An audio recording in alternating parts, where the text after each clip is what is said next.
Greetings from Somewhere. Greetings from Somewhere. Book 8. Mystery at the Coral Reef. Chapter 1. Australia. "That girl's going to fall off the bridge!" Ella Breyer shouted. Her twin brother, Ethan, looked up. The Sydney Harbour Bridge gleamed against the bright blue sky.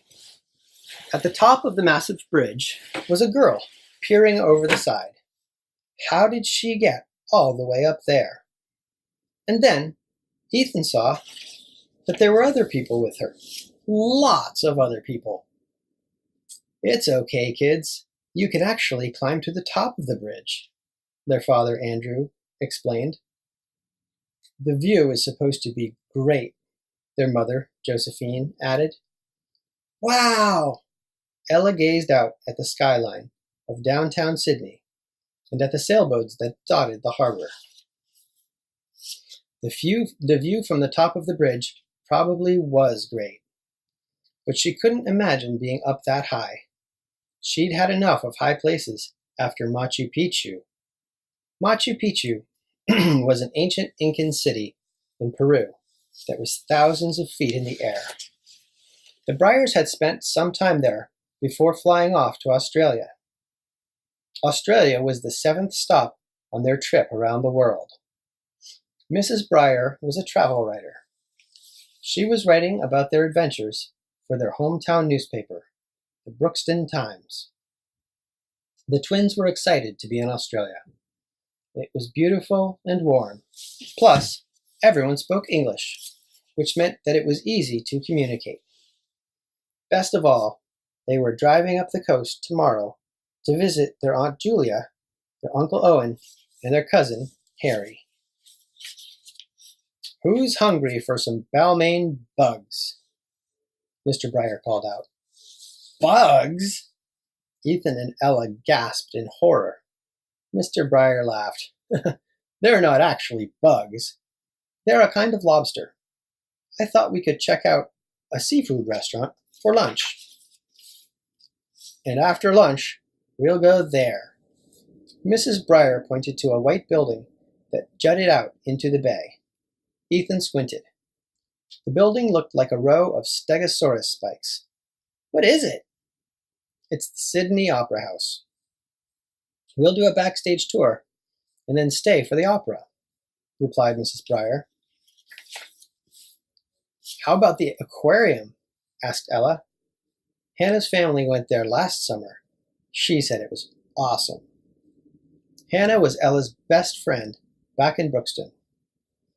"I wish we could fit that in, but we won't have time today, and we're leaving Sydney first thing tomorrow morning," said Mrs. Breyer. Ella pouted. Ethan was disappointed too. He had really wanted to experience some real live sea creatures while they were in Australia. Hopefully, there would be another chance for that. Chapter 2. The Red-Throat Emperor. "Are we there yet?" Ethan groaned. "This is boring," Ella complained. It was Thursday, and the Breyers were driving up the coast to a city called Brisbane. For the first couple of hours, the twins had enjoyed staring out at the passing scenery. The sandy beaches, the turquoise sea, and the pretty fishing villages. But after 9 hours, they were more than ready to get out of their cramped little rental car. "We're almost there," Mrs. Breyer assured them from behind the wheel. Mr. Breyer spread a crinkly map across his lap. "I think we turn off at the next... Oops, wrong map. This is a map of Italy." He dug through his backpack and pulled out another map. "Okay, here we go. We stay on this road until you reach a town called Surfer's Paradise, and then we turn inland." "That means away from the coast," Ella explained to Ethan. "I know what inland means," Ethan snapped. That was one of Dad's vocabulary words from last week. Mr. Breyer was homeschooling the twins while they traveled.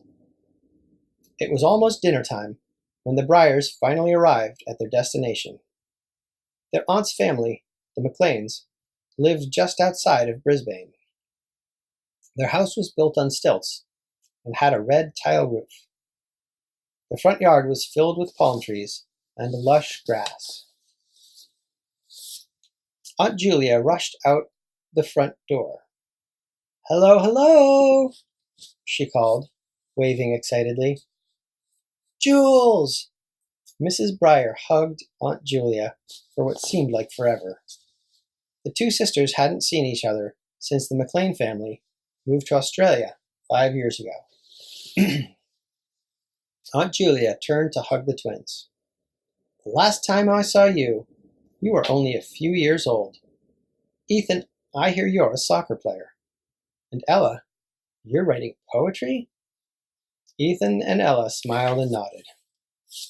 Inside the house, Uncle Owen and their cousin Harry greeted everyone. "Welcome to Australia, mates," Harry said with a wide grin. At 15, he was almost as tall as his father. He wore a t-shirt that had a picture of a surfer on it and lime green board shorts.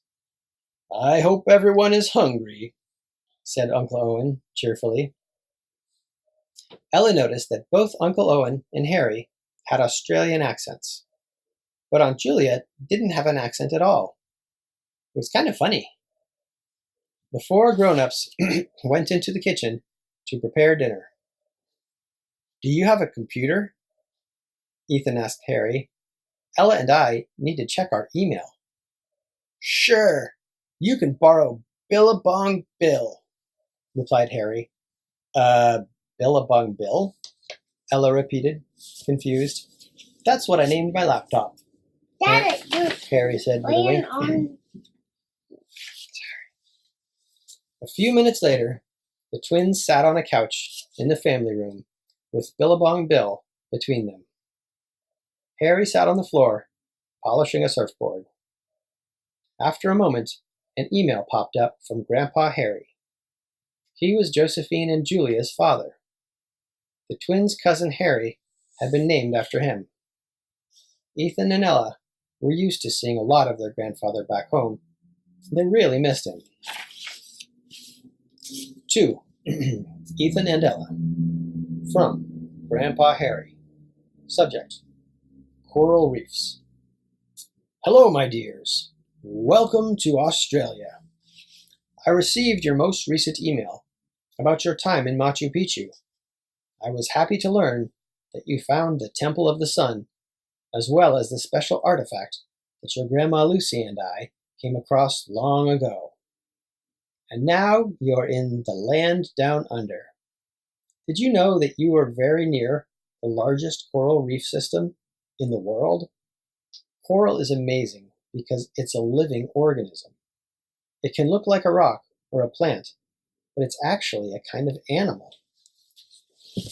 Coral reefs are an important habitat for fish and other species. It's against the law to remove coral from reefs in that area. However, there have been many reports of people stealing the coral. When your grandmother and I visited Australia, we went snorkeling in the Coral Sea. We saw sea turtles, whales, and of course, lots of fish. As a souvenir, I bought her a necklace with a sea turtle pendant on it. She gave it to your Aunt Julia to keep. Please give my love to everyone. I wish I could be there with you all. Love, Grandpa Harry. P.S. If you get a chance to visit the coral reefs, keep an eye out for the red-throat emperor. Ethan and Ella stared at each other. Keep an eye out for the red-throat emperor? What in the world was the red-throat emperor? Chapter 3. A Ticking Watch. The next morning, Aunt Julia and Uncle Owen had a big surprise for the Bryars. Guess what?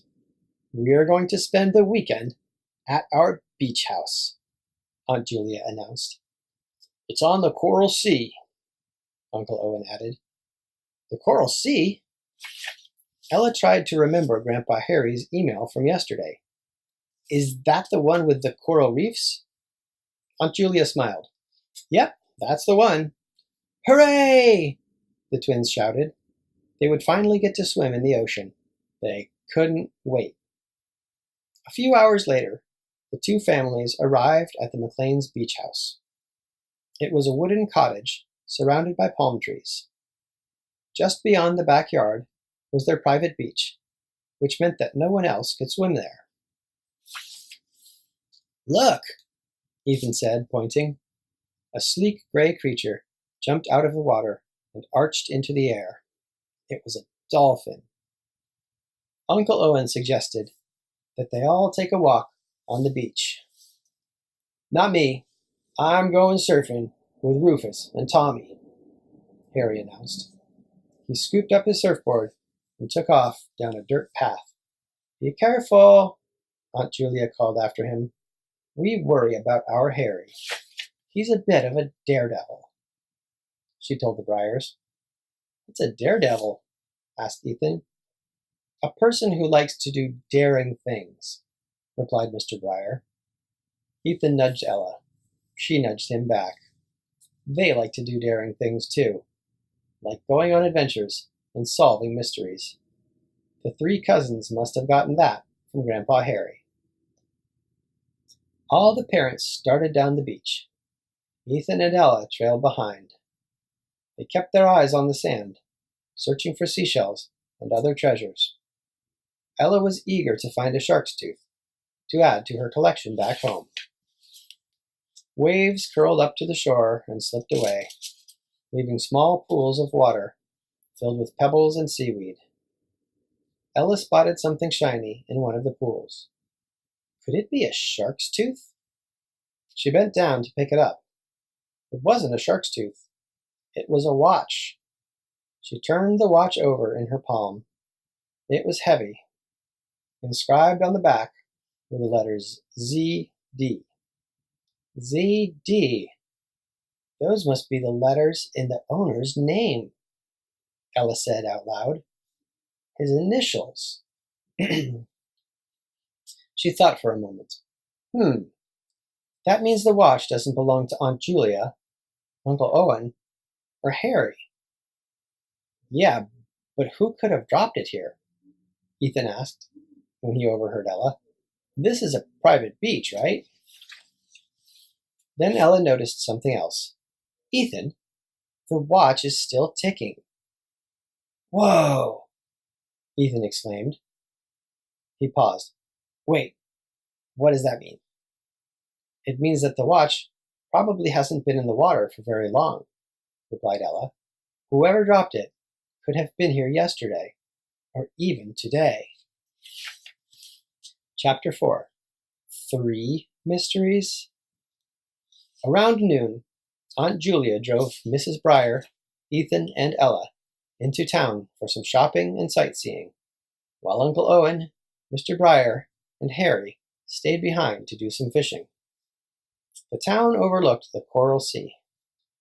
There were restaurants, stores, and an open-air market with stands that sold everything from local crafts to fancy jewelry. Ella had brought the watch along in her bag.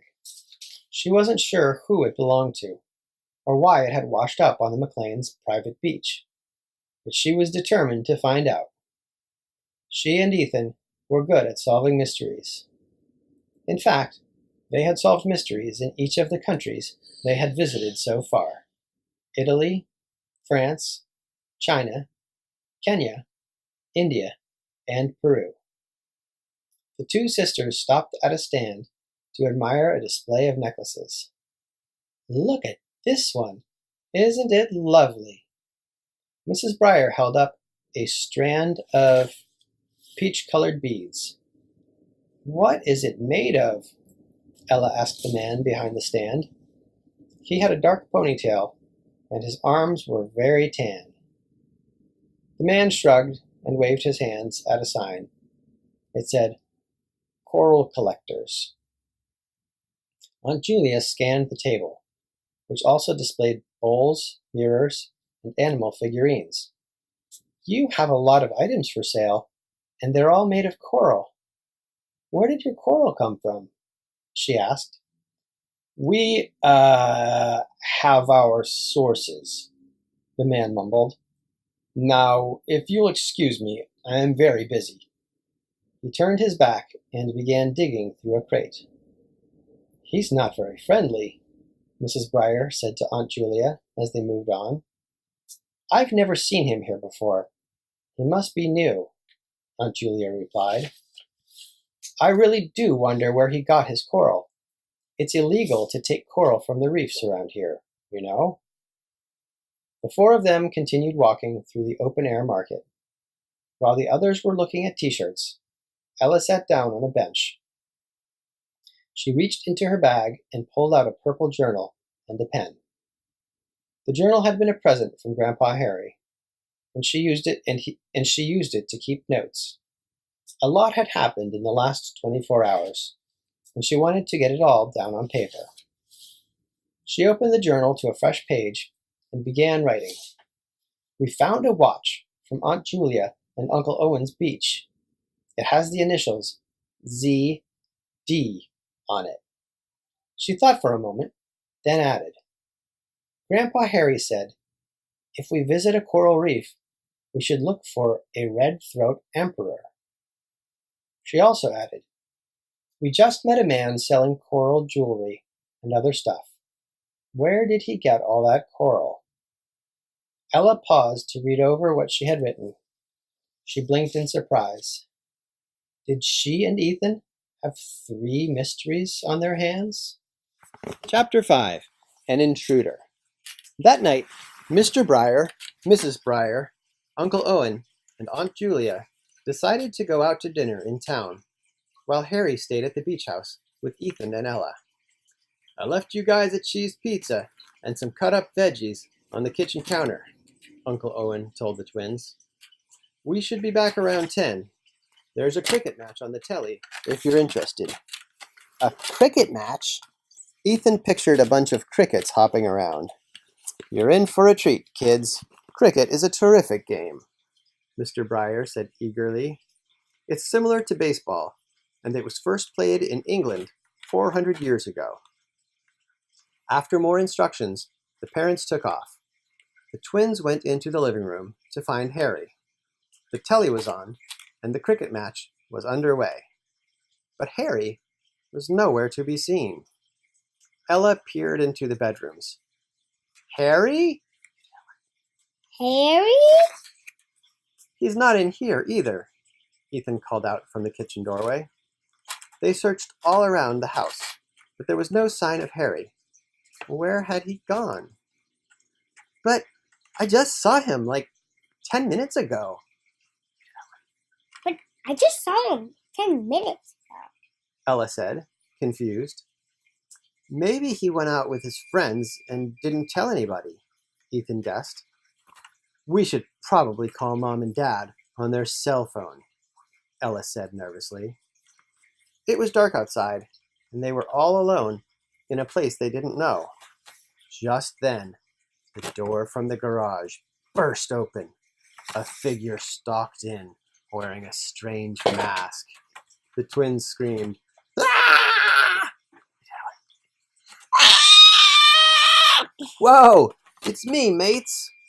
The person took off the mask. It was Harry. You scared us, You scared us. Ella cried out. Not me. I wasn't scared, Ethan said quickly. Sorry, didn't mean to frighten you. This is my snorkeling mask, Harry explained. Why are you wearing a snorkeling mask? Why are you wearing a snorkel? Asked Ella. Harry smiled, a twinkle in his eye. Because we're all going for a night swim. Chapter 6. Snorkeling After Dark.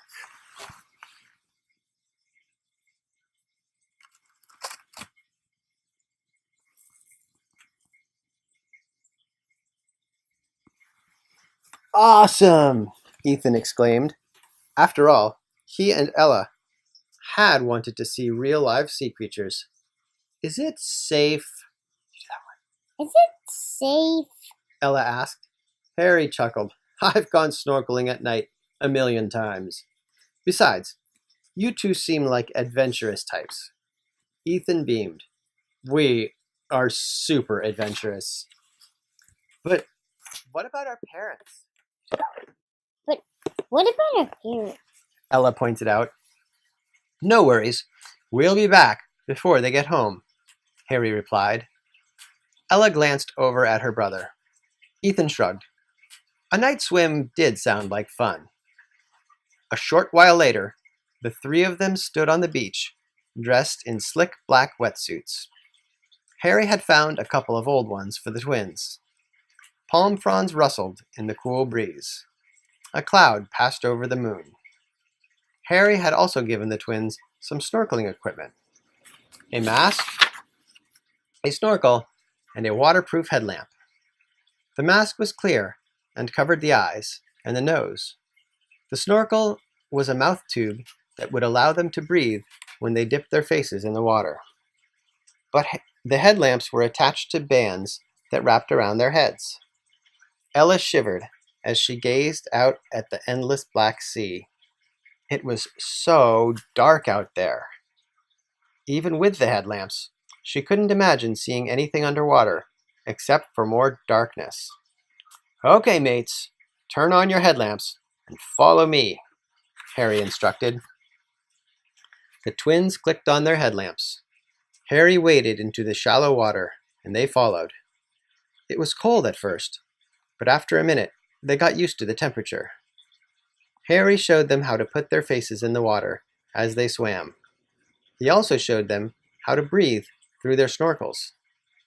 They all began swimming with their faces down. Their lamps made shimmery paths of light in the murky water. Dada, how come? They all began swimming with their faces down.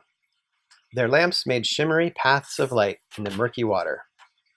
They could see fish, dozens of fish. There were yellow ones, and red ones, and blue ones, and rainbow ones. It was incredible. Harry pointed to a school of jellyfish. They glowed pearly white as they swam gracefully toward a row of orange rocks. Except that the orange rocks weren't rocks at all. They were coral. Fish drifted in and out of the coral, feeding on algae and plankton. Sea stars clung to the sides. Crabs and lobsters crawled along the bottom. Wow, Ella started to say. But with her snorkel in her mouth, plus being underwater, her words came out as tiny bubbles.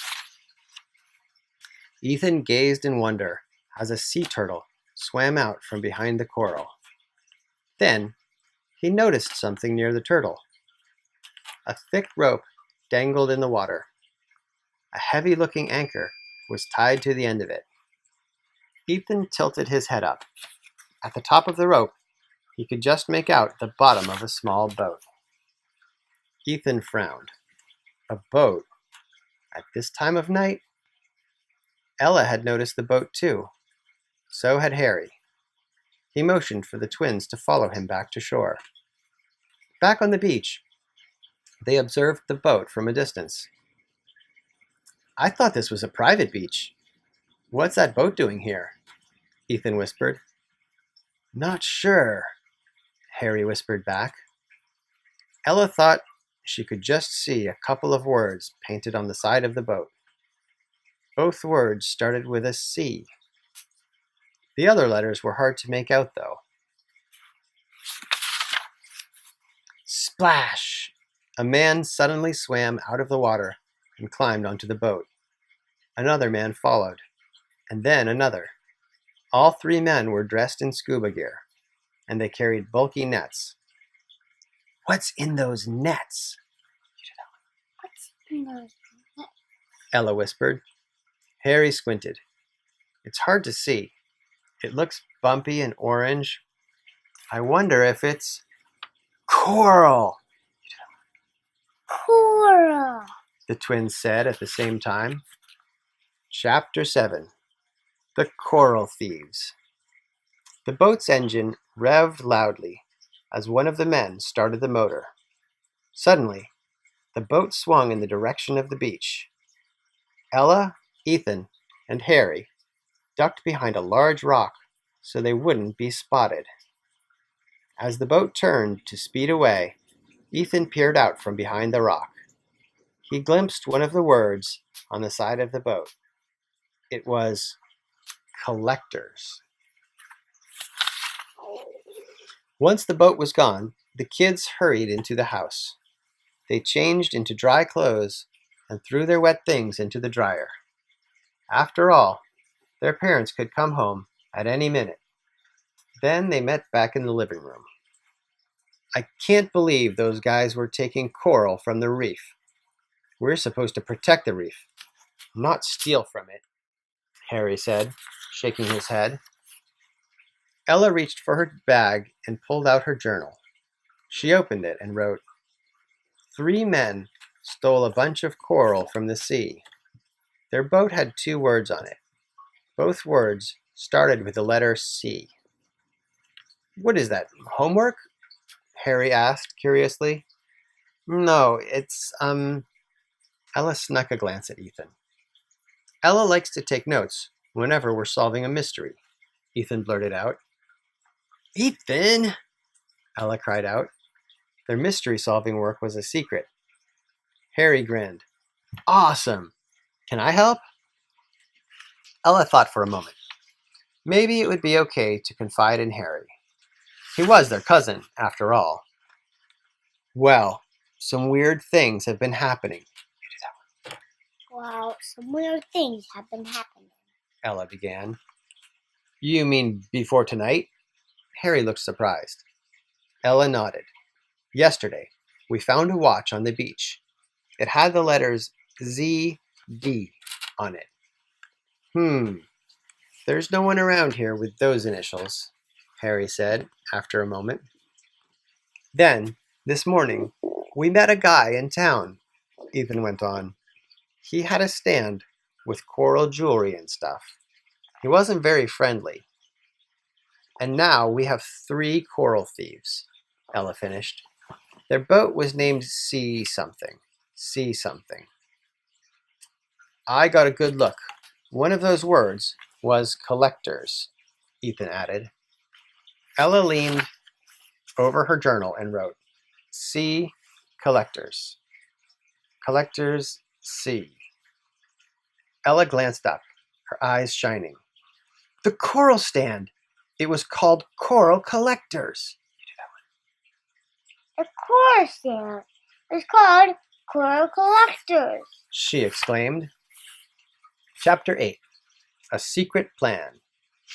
Maybe the guy at the coral stand was one of those guys we saw on the boat just now, Ella went on. Yeah, and he had his accomplices with him. What? Harry asked. An accomplice is someone who helps you commit a crime, Ethan explained. I just thought of something. Maybe the watch we found belongs to one of those 3 guys. Maybe they were here stealing coral, and the watch fell in the water, Ella suggested. Ethan's face lit up. And I just thought of a plan to catch them. The next morning, Ethan and Ella asked their parents if they could go into town again. But we were just there yesterday, Mrs. Breyer said as she sipped her coffee. Besides, your aunt and uncle thought they would take you snorkeling. Your mom and dad said you've never snorkeled before. You're going to love it, Uncle Owen piped up. Ella stammered. The 4 grown-ups had no idea that she and Ethan had gone snorkeling last night with Harry. She had to come up with a good reason to go into town instead. Could we snorkel later? I, saw a pretty bracelet at one of the stands. I want to buy it for Hannah's birthday. I have money from my allowance. After some discussion, the families came up with a new plan. Uncle Owen and Mr. Breyer would drive the 3 kids into town, while the moms went for a morning swim. Uncle Owen said that he needed to buy some new fishing gear anyway. Then they would all go snorkeling in the afternoon. The twins, Harry, Uncle Owen, and Mr. Briar arrived in town. Maybe that one is one of the good guys. He's mad that someone is stealing coral from their reef. He does look a little bit upset. Yeah, see, he's mad. Yeah. The guy next to him is happy. Yeah. The sun was already high in the sky, and the open-air market was crowded with tourists in shorts and bathing suits. Harry offered to take the twins around the market, while the dads went to the gear shop. We'll meet you there in 15 minutes, he said. Sounds good. Uncle Owen put his hand on Mr. Briar's shoulder as they turned to go. Maybe we can pick up a couple of breakfast pizzas on the way. I know a great little stand. Pizza for breakfast? That sounds delicious, Ella said excitedly. Pizza for breakfast? That sounds delicious. Harry and the twins. Look at that girl who was doing the freezing spell on him. Ah. She's right there. Right there. It was all part of the plan Ethan had come up with. Ella pulled the watch out of her bag and handed it to Harry. It'll fit you better than Ethan or me, she whispered. Got it. Harry slipped it onto his right wrist. At the coral stand, the man with the ponytail was arranging coral figurines on the table. He was the same man from yesterday. A gray-haired woman in a Hawaiian flowered dress stood nearby, snapping pictures. Ella walked up to the table and picked up a coral bird. Isn't it cute? She said to Harry. Harry took the bird from her and pretended to study it. Ethan noticed Mr. Ponytail staring at Harry's watch. Where did you get that? The man asked Harry. Harry flexed his wrist. This watch? Pretty sweet, isn't it? Then Ethan noticed something else. The man had a peculiar tan line on his left wrist. There was a white patch of skin where a watch would have been. Obviously, he had stopped wearing his watch very recently.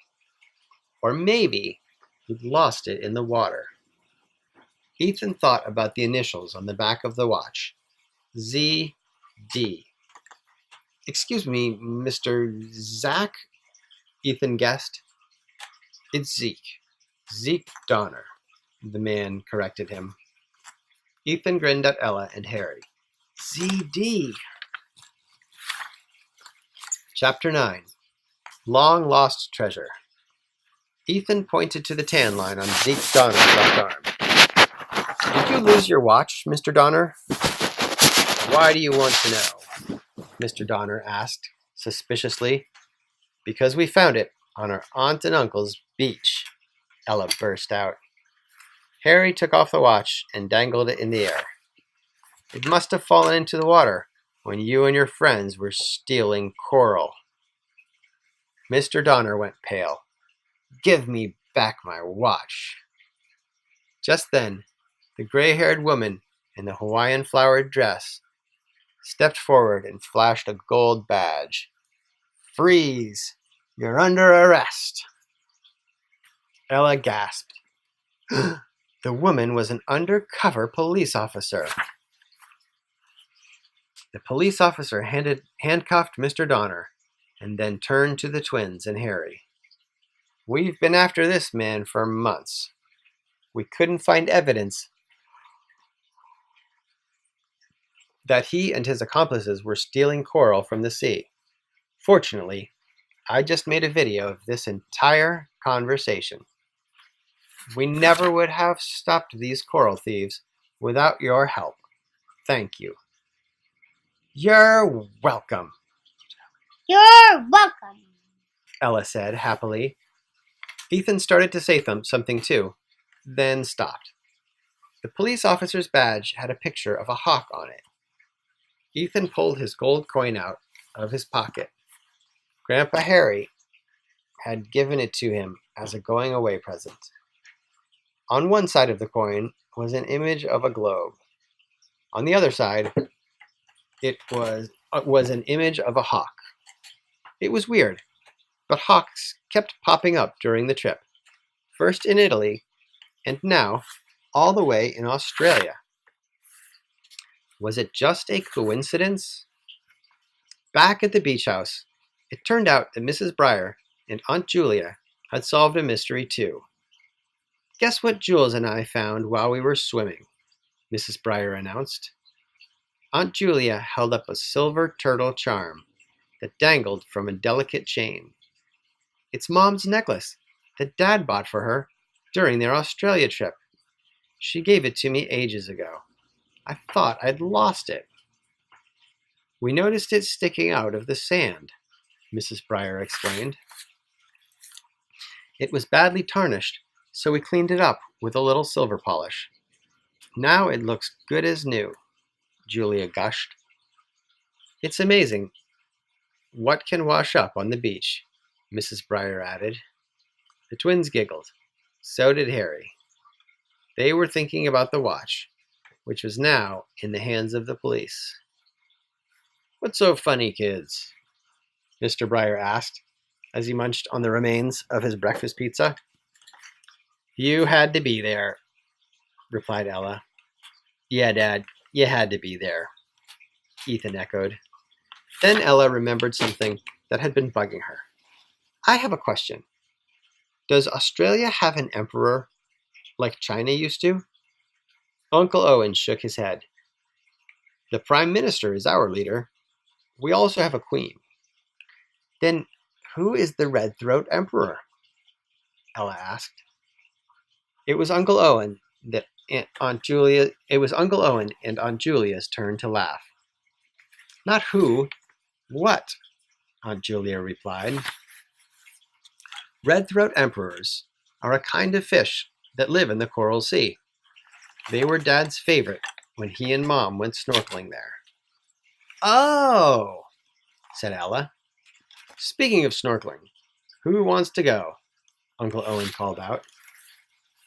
Harry and the twins exchanged a secret smile. We do, they shouted. If you like this recording, feel free to hit the subscribe button to get notified of my future audiobook recordings.